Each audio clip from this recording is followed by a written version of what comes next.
What's going on, guys? Zuche and Joker Sneaker Principal, and today I want to talk to you about one of my favorite lenses, and that is the 70-200 2.8, regardless of the brand.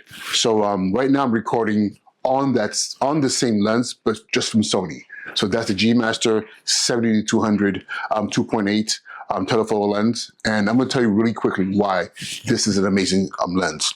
So usually when I'm doing talking head videos, I've always lean towards wider angle lenses. So if it's a on APC, I'll go for like an 11 millimeter or 14 or 16, because I can hold the camera, you know, in arm's reach for myself.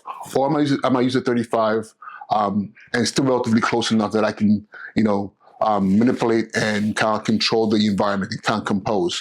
But the problem with that is usually what it gives you is a pretty regulated background, and then you tend to lean on blurring the background, because if you go with apertures that are like a 1.2, 1.4, 1.8, then what ends up happening, you have that blurry background. But I'll be honest with you, I am bored of bokeh. Like after a while, it's like, does everything have to be blurred?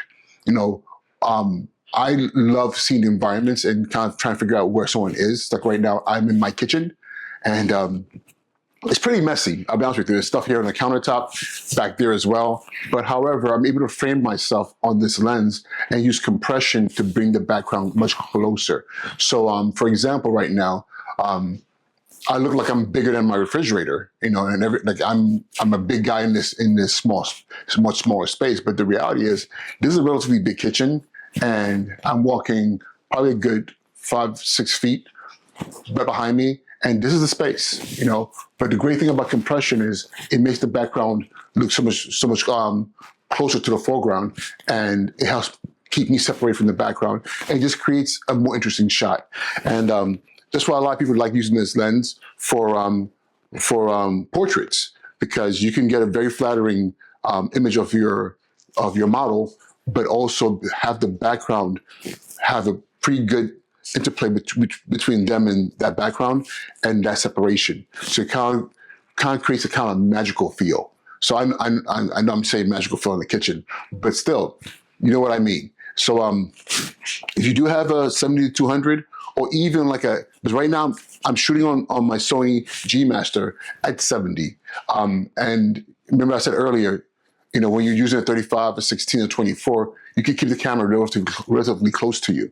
But in this case, the camera's a good 12, 15 feet away from me. I have a pretty big apartment, open concept, so the camera is all the way over there, and I'm over here. But it's really about the look of things. So I'm using a Ninja V Utmost monitor on top of the camera, so I can see that I'm well composed. But yeah, this is something that is very interesting. I never thought about using a telephoto lens to do talking head videos because of space. If you're in a small space, then yeah, it's much harder. But you have the space for it. Try it and tell me what you think. Yeah, so this is not about Canon or Sony. This is really about the 70-200 2.8. And till next time, be well.